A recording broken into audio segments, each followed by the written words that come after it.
This is Extra Paycheck Podcast, episode number 100.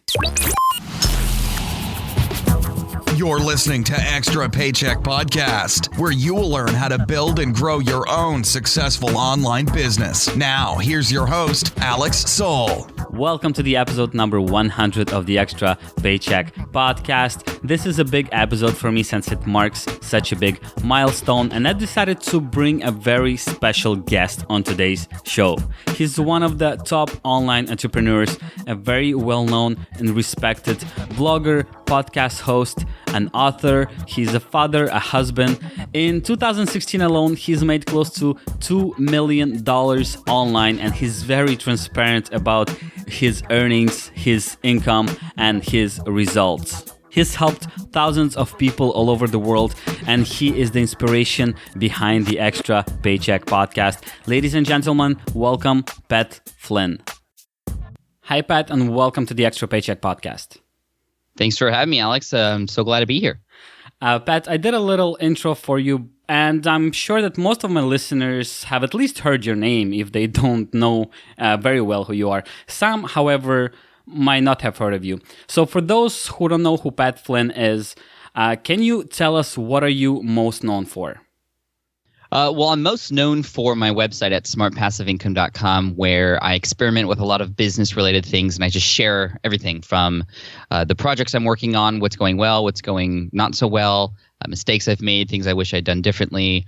And I also share my income reports, which I'm pretty well known for as well, meaning with each of those different businesses that I have, I share how much money I make, where it comes from, expenses included, and all those things. But that's not where I started. Actually, I started back in 2008 with a little website in the architecture industry that was helping people pass an exam, and in the architecture industry specifically. And that is where I got let go from. I was actually an architect and an inspiring architect back in 2005. I started that journey after graduating college, and I got let go in 2008, which at the time was one of the worst things I felt that ever happened to me, because I was just kind of ruined my plans for life. But it actually worked out pretty well, because it forced me to see what my other options were out there, and I discovered this world of online business. I built that website to help people pass that exam, and then that turned into an amazing income source, but mostly a source of energy and a source of rediscovery for me. And then it became something that fueled my energy to help other people do something similar. So that's when Smart Passive Income started, was in late 2008.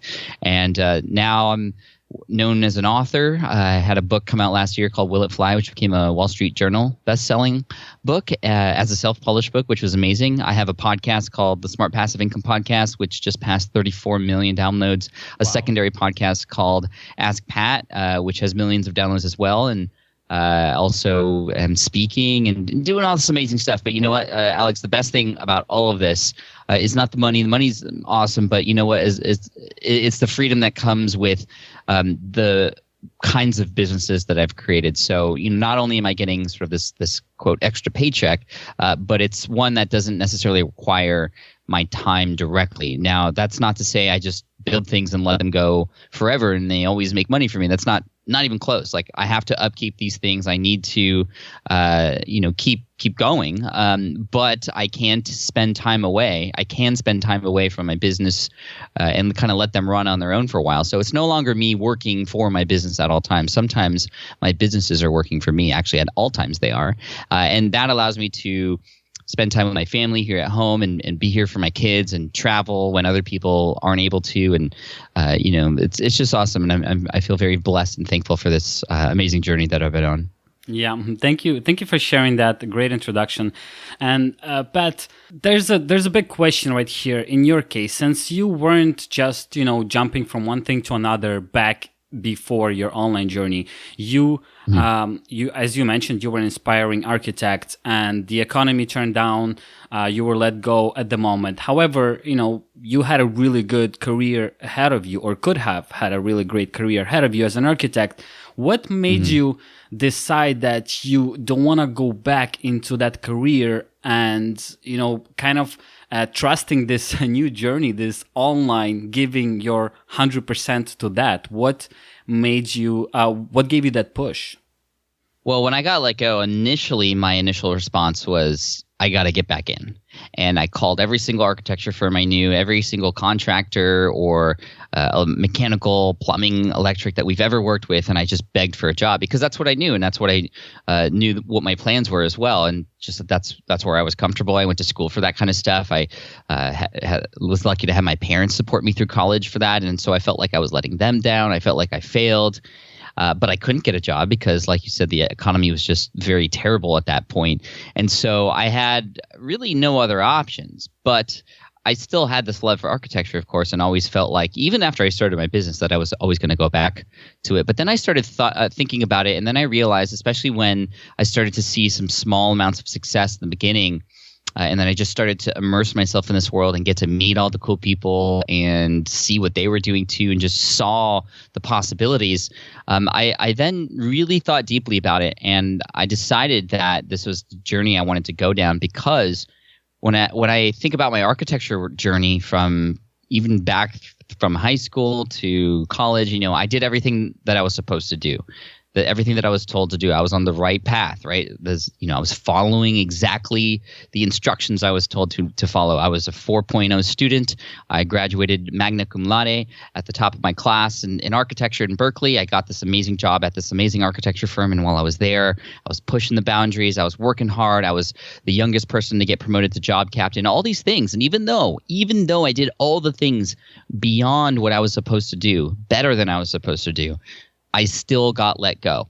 And that right there tells me that I was doing something that initially I thought was secure, but was actually the least secure, because even if I did all those things, I still got let go. Now I was on a journey where my success was based on my own work, no matter what. So I could either fail, and if I fail, I know it's because of me, not something other people or other things, the economy or whatever, can control. As an entrepreneur, you figure things out and you have total control. So if you fail, you fail, it's because of you. If you win, well, that's because of you too. And the winning side of things, there's a lot more upside too. I started to see initially a lot more income coming from the work I was doing with this little exam thing that I was doing versus all the real hard work I was doing in architecture. So I had that to compare. And then finally, probably one of the biggest things was that, like, Alex, if I were to ask you in the building that you're in right now recording this, or I don't know if it's your home or office or whatever, but if I were to ask you who designed the building that you're in, do you know the answer to that? Not at all. Probably not. Yeah, most people don't. Like, why would you even?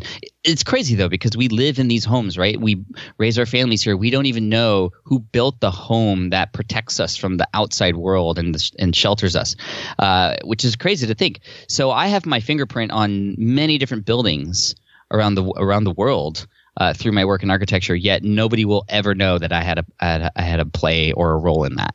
And then when I was providing these little exam tips and stuff, and I was helping people pass this exam with a study guide that I had created, I was getting emails and letters and some handwritten letters back saying, "Pat, thank you. You changed my life. You helped me get a promotion. You helped me get a raise," calling me by name and really sharing their love for what I was doing. And I was being recognized then. And that's what showed me, wow, I can actually have a direct impact on somebody's life and be remembered for it, or actually, at least at the time, be thanked for it and, have an impact, a direct impact. And that also told me that this was the direction I wanted to go in as well. Mm-hmm. Makes a lot of sense. And I understand where you're coming from, that job market, and we have quite a different story. I simply hated working these jobs and 9-to-5s and all these boundaries. So we have different reasons for starting our own businesses. And when I found this online business, I think it was in your beginnings as well. And I was totally inspired by what you were doing. And one of the biggest issues that I had with what you were doing, and a lot of other online marketers, and many people have that issue, is that we think, especially when we start, that there is this secret that you guys are not revealing because, you're succeeding. There must be something you're not telling us. And, Right. With time, I realized that this is not true, that there is no secret to it all. There is, however, kind of a strategy and a path to success. What do you think is one of the main reasons you have succeeded to the point where you have succeeded? Well, I worked hard I'm always a hard worker, and with whatever I choose to put my time into, I try to go really all out with it. I own what I do. I really take ownership of the work that I put out there in the world. And also I work really hard to try and, really relate to other people. And I think that works in my favor quite a lot in terms of, okay, my audience, if I can relate to them, I can better provide value to them. And that's, of course, where a lot of success comes with any business or even in life. You provide value to other people, and in turn, the world, other people, the universe, it will pay you back in return. But also providing value with other people in the same space that I'm in. And this is one thing that a lot of people who start out especially just are afraid to do, because they feel like they have nothing to add or they have no value to share with others. And so they see other people who may be a little bit further ahead than they are, and they think, oh, well, this person will never talk to me because I'm just a beginner. But if you get creative, you can find ways to provide value. And that's what I started to do. I started to reach out to other people and build a relationship and meet people at conferences and reach out to people online and see what I could do to help them. And then in return, I got a lot of great things back too, which helped me grow my brand and kind of expand my reach. So those are some of the things. But I think when making it simple in terms of how to succeed, it's you got to work. Right? Yeah. Like there's no button that you press or product that you buy that the moment you buy it, you're immediately going to find success. With whatever program you get or software you use, you have to put work into it and to get the results that you want. And it's going to take time. That's another thing, patience. When people hear my story, they might consider it an overnight success, but it's definitely not an overnight success at all when you really break down the timeline of things, and also how much I was working in the beginning, especially with that exam website. And then finally, it's learning how to fail. I've failed many times along the way, and that's the thing. It's like in science, right? When people are trying to discover something or try something, or think about when they built the first planes or any new technologies that's coming out. It's like, do you think they were able to build that technology the first time they put those components together? No way, like not even close. You try something, it doesn't work. You learn from your mistakes. You put it back together again in a different way to hopefully make it work and get better. And so failing fast is a secret. If there is a secret, it's you want to fail. I'm trying to teach this to my kids. Like, hey, kids mostly, they are just, I don't know if it's just a human thing or maybe they're taught from other people or something, but they feel like when they fail that they are a failure. Yeah. But mostly it's just, hey, you didn't get it yet. That's what I'm trying to teach my kids. And it's cool because now my son is 7. He's really absorbing these things now. And now I see him build projects. We have a little space in the garage with just all this stuff that he could build whatever he wants. And we just kind of let him go as long as he's keeping himself safe. And he tries to build these things, and sometimes they just are really bad. But it's cool because he says, okay, well, that didn't work. I'm going to try it this way instead next time. And, we talk about it, and then he kind of comes back with a different version, and he'll have like 10 versions of the same thing that he was building. And you can see the progression over time about how much better he got until he finally gets something that, is like a catapult or something, whatever he was building. So it's cool. And that's what you have to do as a business owner, as an entrepreneur, as somebody who's trying to do these other things that are also outside of your comfort zone. And so getting familiar with your fear, because through all of this, you're going to have fear. There's never at any moment in time where you're going to be comfortable if you are doing the right things. If you are comfortable with what you are doing, you're probably not going big enough. That's the other aspect of this. You got to take bold, big actions in order to get the results that will move the needle. And in order to move the needle, you need to do things that are outside of your comfort zone normally. So most people, they'll experience that fear, and then they'll kind of go back to where they were, or they'll get back into some comfort zone, or they'll distract themselves. There's many forms of fear. There's procrastination, there's getting angry, there's getting depressed, all those kinds of things. But now, like for me, for example, after doing this for several years, I've come to the realization that fear is never going to go away, especially as I keep pushing myself. Now it's just a matter of actually knowing that fear is a sign that whatever I'm doing is something that's A, meaningful to me, but also B, awesome things are all on the other end of that. So if I can conquer that, whatever that fear is, I know that there's going to be great things on the other side. My most recent version of that was my book that just came out. Before that, it was speaking on stage. And then before that, it was the podcast, and then getting on YouTube, and then just all the way back to even just trying online business in the first place. There was always that fear. And every time I've conquered that fear, something amazing has happened. Thank you for sharing that. A lot of great advice and actionable advice as well, because, as I mentioned, once again, a lot of us would think there's some big secret, there's something we don't know, but it's stuff that we know. We just need to be reminded of sometimes, in my opinion.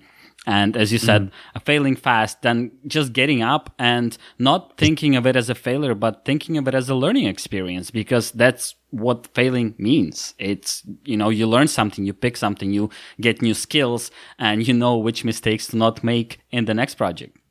Right. Like think of a baby, right? When they try to learn how to walk, they're going to fall all the time. Yeah. And they're going to fall on their butts. They're going to cry. They're going to, just go back to crawling because it's easier. But over time, just because they really want that cookie or whatever, they're going to get up and they're going to keep trying, and they're eventually going to get it. And of course, that's what naturally happens. So for some reason, we lose that. And I think a lot of that reason is because we were just conditioned when we go to school to see an F on a paper and be like, okay, we're bad at this, but that's not how it should be. And in the world of entrepreneurship, Fs are great because it's like, okay, I'm not going to do that anymore. Or, wow, I approached that in the wrong way. Let's figure out how we can do it again better. Yeah, totally. And I've actually been thinking of that exact example as well as you were talking. And I also agree with you that it is a social norm kind of that's pushed on us that failing is bad, and maybe you shouldn't even try so you don't fail in the end. All right, Pat. So this kind of brings me to the next question that I'm curious about. So at this point, you have been running your online business for about 9 years. You're rather comfortable. With your income levels, you're earning good money. And for people who don't know you yet, they should go to smartpassiveincome.com. And in the right side corner, Pat always puts up his monthly income, and he explains where the money came from. All these interesting things, and I'm sure people will go and check it out. So yeah, back to the question. You have great income, you have a good flow of work, and you're, by all means, you're comfortable in the sense that you don't need to push further. You have stuff figured out. You have stuff that works for you, podcast, your website, and so on. However, you're constantly pushing these kind of limits. You're releasing yet, another book. You're doing another talk. You're starting some other project. You're becoming an advisor for a new company. Why do you what motivates you to keep bring on new things and picking up new challenges where you could just, stay on a good level and know that it's going to be fine? They call that complacency, right? Where you're kind of just like sitting back, you're happy with how things are. And don't get me wrong, I'm absolutely happy, but I'm definitely not sitting back. I mean, I do take times to sit back, and I think it's really important that even when you reach a certain level of success, you take time off, and you take breaks, and you take vacations, and of course make time for your family, obviously. And I try to do that every day if I can. But it's a good question. Like, why do I keep going and going bigger? Well, for one, and probably the biggest reason, is just it's so much fun. I love what I do, and if that were not the case, I probably wouldn't be pushing harder. And I would encourage everybody to find something, whether it's something permanently to do or something on the side to do, that's fun for you, because that's what life is all about, being happy and sharing that happiness and bringing other people along with you. And that second point, bringing other people along with you, is again why I wanted to do this. I feel like I have a role now with where I'm at. This wasn't planned when I created smartpassiveincome.com, but I've become seen as sort of a leader in this area of business and online entrepreneurship and transparency. And I feel like it's sort of my job, and in a good way, that this is what I've been called to do. I know that might sound kind of weird to some people, but I feel like I have a way of teaching that can help people better than others. And I feel like there's a lot more opportunity out there. I still remember what it was like to have just gotten laid off. And I know people, that's happening to people every day, or people are just not very happy in their jobs, or, and it breaks my heart because a lot of them have families, and then they're not happy at their jobs, but they're spending time away from their families, even though they're not happy. And like entrepreneurship and starting your own thing, I feel is the answer to, the ability to have more freedom and flexibility and happiness in your life, truly.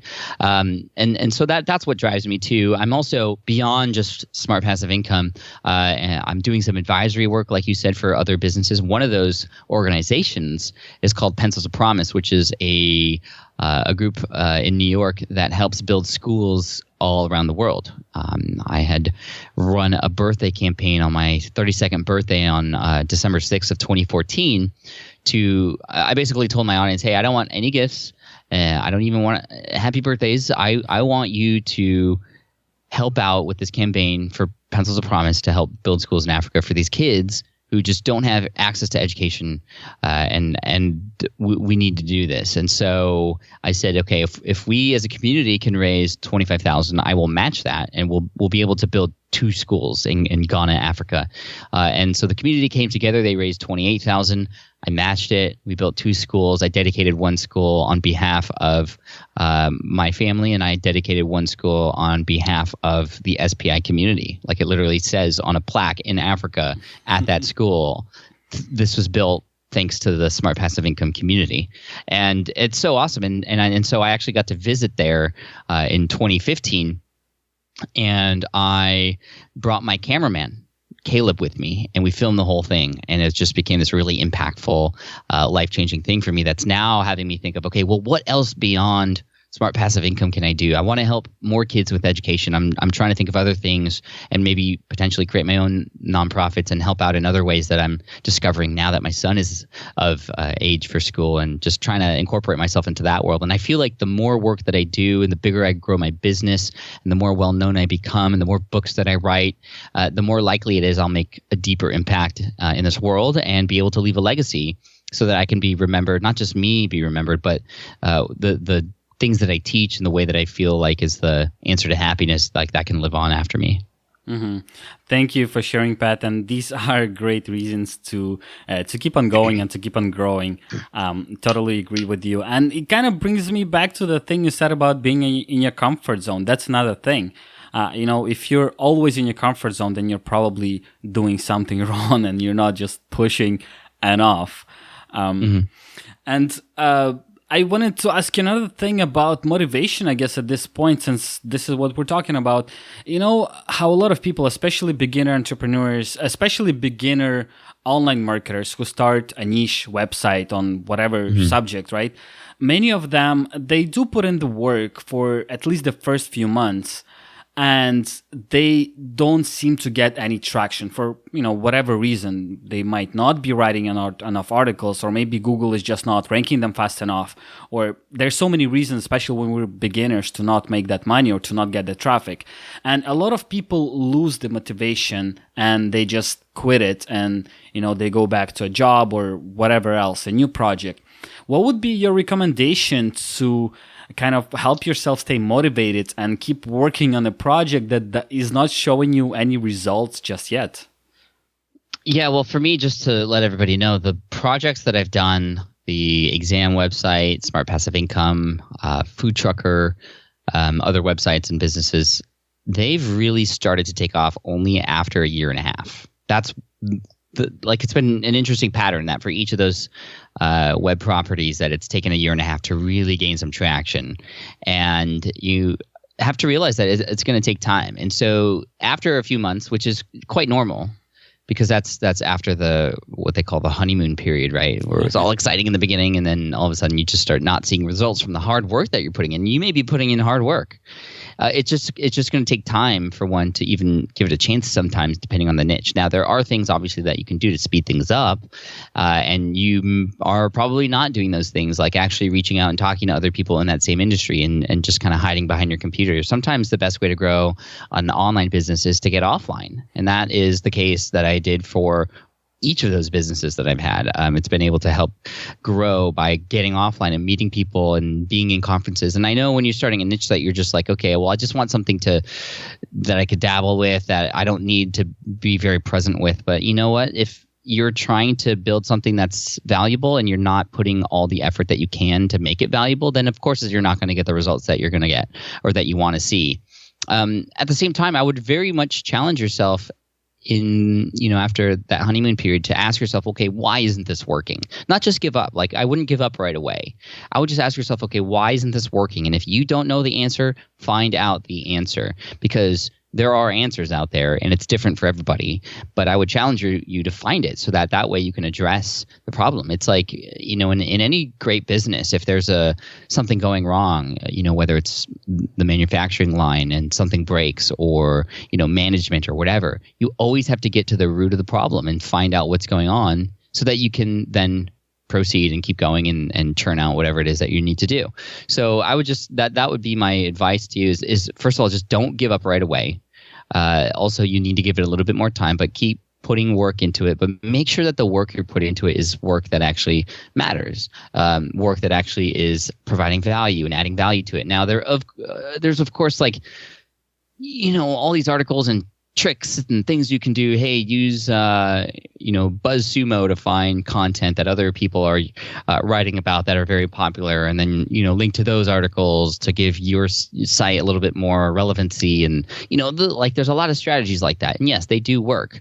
But again, what do those strategies do? They help you and your website have more value. Essentially, is what ends up happening. So that would be the ultimate goal. And then I would say also, well, if there is anything that's working on your website, maybe a few articles are getting more traffic than others. Like, try to determine if there are any patterns in the things that are working, and if there are, do more of that. Instead of trying to find the next new solution, find what is working now. Because that's going to be, your 20% of something that's making 80% of the results for you. Do more of that. Make it 100% of the things you do, so you can get 100% of the results, right? So that would be my advice to the person who's sort of having those doubts around the 3 to 4 month mark. Yeah, great advice, Pat. And I totally agree with you. And I think it does take a lot of time to build that. What I really appreciate about online business, though, that compared to offline business, it usually could be started with a lot less money and virtually free. That's what lured me into online business. First of all, affiliate marketing. I don't need to own any products. I don't need to have a warehouse. It's, And if you're starting a regular, a real business, as we call it, brick and mortar business, you would spend thousands upon hundreds of thousands of dollars to get it started, and then it'll still take you 2, 3, up to 5 years to actually become profitable, right? Oh yeah, totally. I mean, Tesla is not yet profitable, right? But it's still making an impact, and they have a long-term game plan, of course, and certain things have happened recently where it's going to become more likely that they're going to be profitable. But no, I mean, Apple, when it first started, wasn't very profitable at all. Pixar wasn't profitable until after 6 years. Like you're absolutely right. It takes time. So the online business world, I mean, it's the same thing, but it happens much faster. So yes, maybe 3 months you didn't get the results, but hey, you're not waiting 6 years. Yeah. And you have the ability to, with the resources that you have available now, which nobody has ever had before, to find the answers much sooner and even speed up that process even more. Yeah.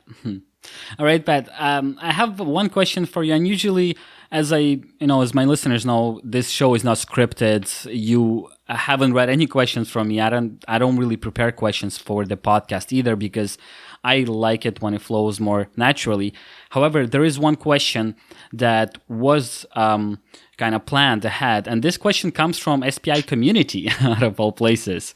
Oh, nice. So quite a few people were interested to hear, what does a typical workday for Pat Flynn looks like? So, a typical workday when you're actually in the office getting stuff done.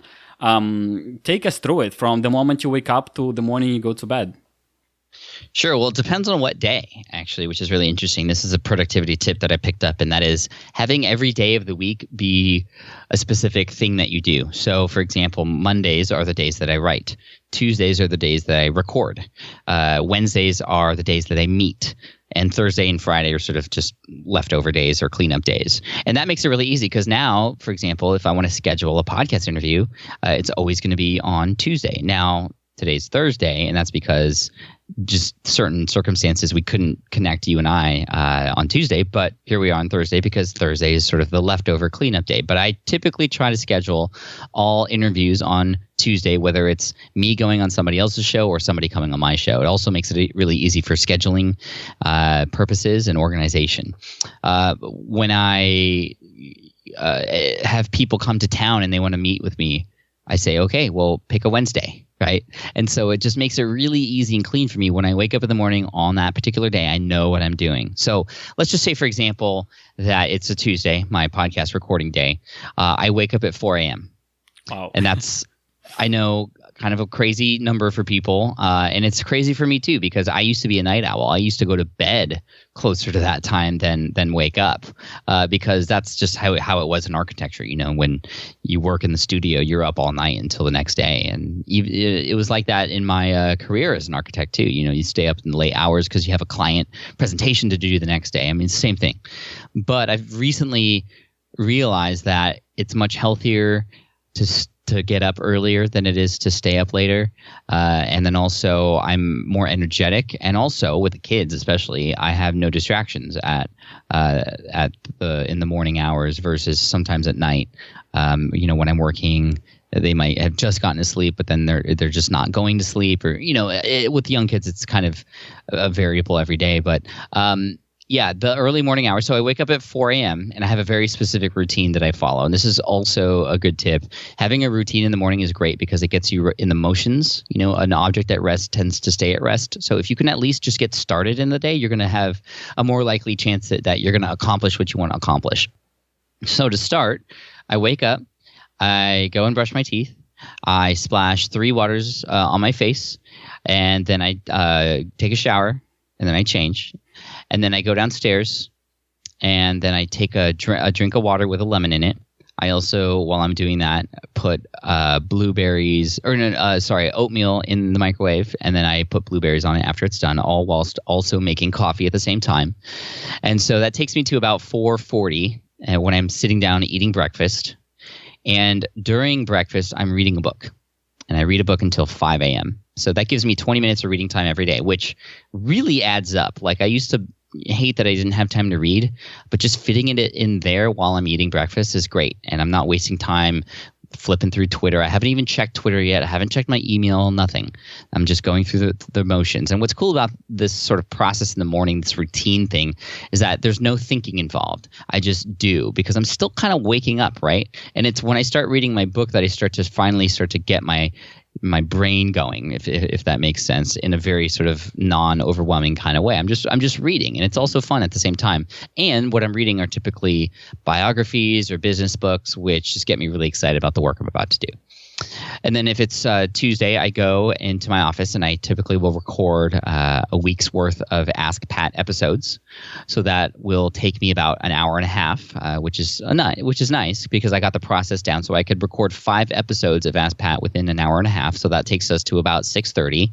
I'll typically get up and stretch or walk around at that point, just because I just completed something. I usually feel really good at that point because I just finish something, you know, a whole week of shows, and I feel good, and it's not even 7 o'clock yet, and I've already accomplished so much, right?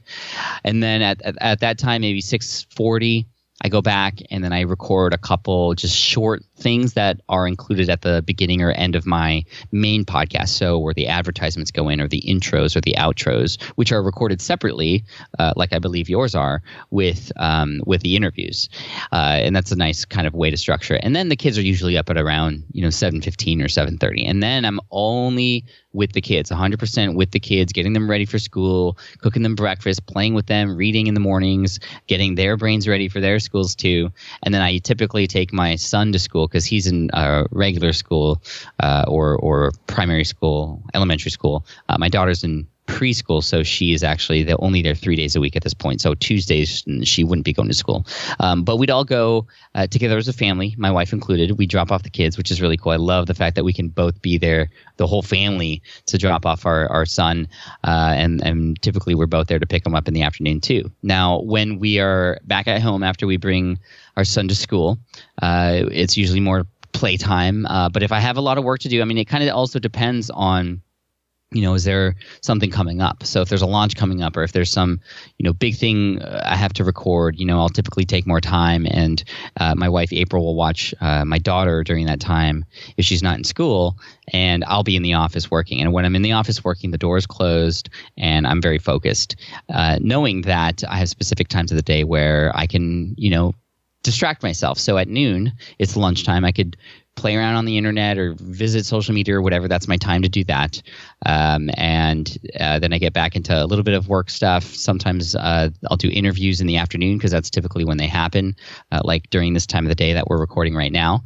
And then we pick up our son, and then we typically go to a park, or we might go to a grocery store at that time, which is nice because there's not very many people there at that time before traffic comes in when people start coming home. And by the time everybody starts to get off of work and there's massive traffic on the roads, we are back home, and we're probably watching TV or something together, or building something in the garage, and then we just kind of play around until dinner. And then if there's anything else left over that I haven't finished that I wanted to finish after the kids are asleep, that's when I do it. And then I'm typically in bed definitely in bed by 10 p.m. So I'm going from 10 p.m. to 4 a.m. sleep, so 6 hours of sleep, which is how much sleep I've been getting since college. And that's, I feel, something that, I don't know if it's unique to me. I know 8 hours of sleep is typically recommended, but I know, some of you have probably gotten, 8 or 9 hours of sleep and still felt bad and groggy. So I also focus during the day on a lot of fitness. So on Monday, Wednesdays, and Fridays, in the mornings, I'm actually playing basketball before I do my work. And then at night on Tuesdays and Thursdays, I'm working out with my virtual trainer in my garage. He lives in he lives in Ohio, and he's training me through FaceTime. So I pay him monthly to train me through FaceTime so he can hold me accountable and I could be there and show up every time. So by the time it's 10 p.m., I'm tired and I'm ready to go to bed, but then I start up the process the next day. Wow, that's, Pat, I'm honestly jealous of your organizational skills. Hey, it wasn't always like this, though. Trust me. It's been a process. I've failed many times, like we talked about. But now I feel like I'm getting in a good rhythm, and it's allowing me to be very focused and productive. So I have a lot of projects going on, and everything is kind of built specifically for how I know I can produce the most. Mm-hmm. Yeah, makes a lot of sense. And is it Jeff McMahon by any chance, your trainer? Yep. Mm-hmm. Okay, cool. I had him on my podcast as well quite a while ago. Cool. It was a very, very interesting business idea that he's had. And so it's awesome to hear that he's working with you. Yeah, it's great. It's so convenient, actually. And Pat, since you shared this, not just a routine, it's really, I don't even know what to call it anymore, but it's really, really well organized, planned way of working and spending time with family and pretty much doing anything that you want and need to do. Are there any resources that you could recommend? Maybe a book, maybe a website where people could kind of get into this, more of this kind of a lifestyle and more of a, well-planned, more productive way of living?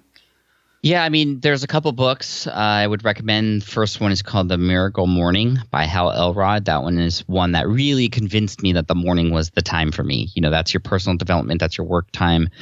Because a lot of people, you wake up when the alarm goes off. And why do you set the alarm at that time? Typically because you're doing something for somebody else. You're either taking the kids to school or you're going to go work for somebody else and work on their dream and not yours. And so sometimes when you're trying to work on something on the side or something of your own, you save it till the end of the day when you've already expended all that energy and juice and that you have an excitement on somebody else's dream. So that's why waking up earlier and working on yourself and your own stuff first is key. And then finally, another book I would recommend is actually the one related to sleep has been a massive game changer. It's called Sleep Smarter by a man named Sean Stevenson. And that one is one that I feel is worth it because it shares with me how I can have quality sleep. So even though I only sleep 6 hours, it's a really good 6 hours that's recharging my body in the way that it's supposed to be recharged. So there's a lot of tactics and tips and things you can do in your own home to be able to learn how to sleep better and get more recharging when you're out at night. Mm-hmm. Thanks for sharing these resources. I'll make sure to put them up in the show notes page so people could check them out. And Pat, the next question, I was curious to know more about Will It Fly? It has been released, well, it's actually pretty much a year ago, right? It was February 2016 that you released that book. Could you tell us a little bit more about that book and what was your motivation of writing that specific book? Sure. It's called Will It Fly? How to Test Your Next Business Idea so you don't waste your time and money. You can find it at willitflybook.com. And I'm excited for how well it's going. It's actually starting to get picked up in other countries now too, which is really exciting. But rewinding back and going actually all the way back to 2014, I ran a survey on my site, and I had about 7,500 people respond, which is a great number, obviously. And for the people who had yet to start a business, and that's the cool thing about the tool I was using, SurveyMonkey, you can filter results based on other questions that they've answered. So I was able to filter people and see answers from just the people who didn't even have a business yet, but they wanted to start one. And I was able to filter down and see exactly what their fears were, because I had asked a whole bunch of questions related to, well, why haven't they started yet, and all those kinds of things. One of the number one reason why people weren't starting a business was because they weren't sure if their idea was good enough, or if it was going to work. And then digging deeper into that as well, because they didn't want to lose time, and they didn't want to waste their time. And then that's when I realized, okay, this is a really important topic. So I started to dive into the idea of, okay, let's figure out how to validate these products and these ideas and these businesses and blogs and websites that you're going to be working on first, by doing some really important and really key market research, by talking to people, by actually getting into the heads of your customers and finding a position in the marketplace, seeing what's being offered there already, to determine whether or not this is something that's going to work for you or not. And in doing my research there, it became very quick for me to realize that this is a huge topic, and that it was going to take more than just a blog post to write about. So I wrote a whole book about it. And the first part, actually, which I'm most proud of, it starts with a story about my son. And I'll save it. I won't ruin the surprise for you, but I really love the story. But it leads into the first part of the book, which is about your ideas, but not how they will succeed in the marketplace. That's sort of the second part of the book. The first part of the book is, well, those ideas that you have, are they the right ones for you specifically? Like, do they match your personality? Is it an idea that really plays on your strengths? Is it one that you could see yourself doing 5 years from now? Like all those kinds of, and there's specific exercises in the book that walk you through the process of how to determine those things, and exercises later in terms of actual market research in the market that you're serving. But it's been really enlightening to see a lot of the results from people who've gone through these processes in the book. And it's really cool because there's also a companion course that goes along with it, which is absolutely free, which, from a marketing point of view is great because I'm able to collect people's email addresses and serve them even better. But also it just gives them a heightened experience to be able to actually practice what's in the book and put it to good use. Wow, that sounds really great, Pat. And to be honest, I've read the Let Go. I haven't gotten to Will It Fly yet. I will this year, though. I will. I'm getting to it. It's not going anywhere. Yeah, and a good thing it's really accessible. Amazon is probably one of the most preferred places for people to get books. So Will It Fly is, of course, on Amazon. And people will get it. All right, Pat, as we're approaching the end of this episode, and I guess I'll ask you a few more questions. One of them is a question that I thought of actually this morning. And so let's imagine this weekend you get in your DeLorean and you drive back to year 2008 and your flux capacitor breaks beyond repair. You can't get back to year 2017. So you have all the knowledge that you have now. However, you don't have your website, you don't have your online presence, you don't have the contacts. How do you get back? How do you rebuild your business from scratch, although having the knowledge you already have? I would just, first of all, be really thankful that I had a DeLorean. But In terms of building my business from scratch, I would follow the exact things that I share in Will It Fly. So actually doing market research by not just going online, but literally having conversations with people, finding a topic of interest to me, and putting myself in that world as much as possible. Maybe even starting to freelance for that world if possible in some way. Maybe writing articles for that world or doing research for them or designing or whatever. Because I had a little bit of design experience from architecture. So maybe I could do graphics for one of the top websites in a particular space that I was interested in. Even though I was doing graphics, I would actually be involved in the planning and the processes that were happening in that interest niche that I had. And that would allow me to get to know it. And again, even just from the front lines, from within, learn where the holes were and learn what could be done better, and actually then hopefully while making a little bit of money through freelancing, which is why I think that's a great way to go, because you're at least staying afloat from the income that you have. You can then potentially branch off and have a specialization of your own. And that's what I would look to find. Like where's your specialization? What's your superpower? How can you combine that with the particular niche that you're in? And then just kind of take it from there and keep experimenting. That's what it's all about. Awesome. Thanks for sharing that. And last question here, Pat. What would be your most important advice for beginner entrepreneurs? Something they should pay the most attention to. What is that like one biggest thing that you would suggest? I would say if you can't write a list of 25 people who are in the space that you want to get into, who are already serving that audience, then you've got some work to do. The reason I say that is because the relationships and the people who are in the same space as you, and the relationships that you have with them is the most important thing. That's going to jumpstart you. That's going to give you some amazing insight, more than anything, right? So for those of you just starting out, you might feel a little bit cautious about talking to people who you've never talked to before, reaching out to them. But that's what you got to do. You got to go out there and put the effort in. And you got to do that because other people, they're gonna want to start something too. But hopefully you'll be the one to know that, this fear is actually a sign that, you have to do that. So don't give yourself too much time to psych yourself out. Like just do it and go with it. And always be looking to provide value in some way with anybody who you reach in contact with. You're going to see it come back many times over. All right. Really great advice. And this is the first one on this show. So thank you for that. Thank you for this unique advice, helpful advice as well. And Pat, for people that want to learn more about you, your podcast and everything else, where should they go? You should go to smartpassiveincome.com, and everything that you need is there. And that's where you can find my social networks and all that stuff. So just smartpassiveincome.com. All right. Pat, thank you so much for your time. Thank you for sharing your experiences, your thoughts, your ideas, your strategies. And thank you for being on the show. Thank you for having me.